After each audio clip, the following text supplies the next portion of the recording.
ನೋಡ್ರಮ್ಮ, ಈ ಮನೆಯಲ್ಲಿ ಏನೆಲ್ಲ ನಡೆದೋಯ್ತು ಅನ್ನೋದು ನಿಮಗೆಲ್ರಿಗೂ ಚೆನ್ನಾಗಿ ಗೊತ್ತು.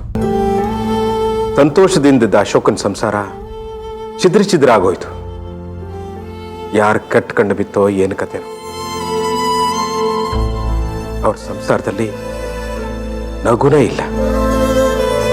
ಅರ್ತಿ ಅಂತೂ ಪೆಟ್ ಮೇಲೆ ಪೆಟ್ಟು ತಿಂದು ಅವಳ ಜೀವನದಲ್ಲಿ ಸಂಪೂರ್ಣವಾಗಿ ಕುಸಿದು ಹೋಗಿದ್ದಾಳೆ. ಅವಳ ಸ್ಥಾನದಲ್ಲಿ ಬೇರೆ ಯಾರೇ ಇದ್ದಿದ್ರು ಆತ್ಮಹತ್ಯೆ ಮಾಡ್ಕೊಂಡಿರ್ತಿದ್ರು. ಹೌದು ಚಿಕ್ಕಪ್ಪ.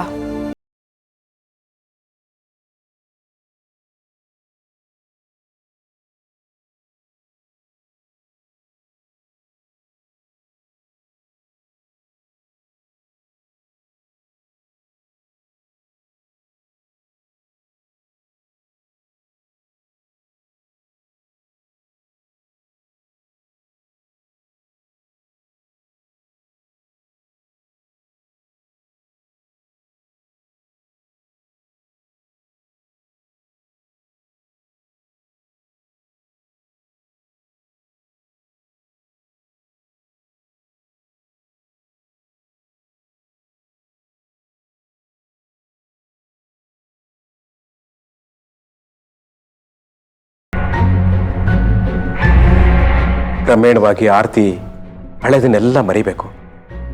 ಆರ್ತಿ ಅಶೋಕ್ದು ಹೊಸ ಜೀವನ ಶುರುವಾಗಬೇಕು. ಅದಕ್ಕೆ ಅವ್ರಿಗೆ ಪರೋಕ್ಷವಾಗಿ ನಮ್ಮೆಲ್ಲರ ಸಹಾಯ ಬೇಕು. ಅದರಲ್ಲೂ ನಿಮ್ಮಿಬ್ಬರ ಸಹಾಯ ಅವ್ರಿಗೆ ತುಂಬಾನೇ ಮುಖ್ಯ. ಅಪ್ಪ, ಅಣ್ಣ ಅದಕ್ಕೆ ಜೀವನ ಸರಿ ಹೋಗಕ್ಕೆ ನಾವ್ ಯಾವಾಗ್ಲೂ ಜೊತೆಲಿರ್ತೀವಿ. ಚಿಕ್ಕಪ್ಪ, ನೀವು ಅದ್ರ ಬಗ್ಗೆ ಯೋಚನೆ ಮಾಡಬೇಡಿ. ಆರ್ತಿ ಅಶೋಕ್ ಮೊದ್ಲಿನ ಹಾಗೆ ಆಗ್ಬೇಕು.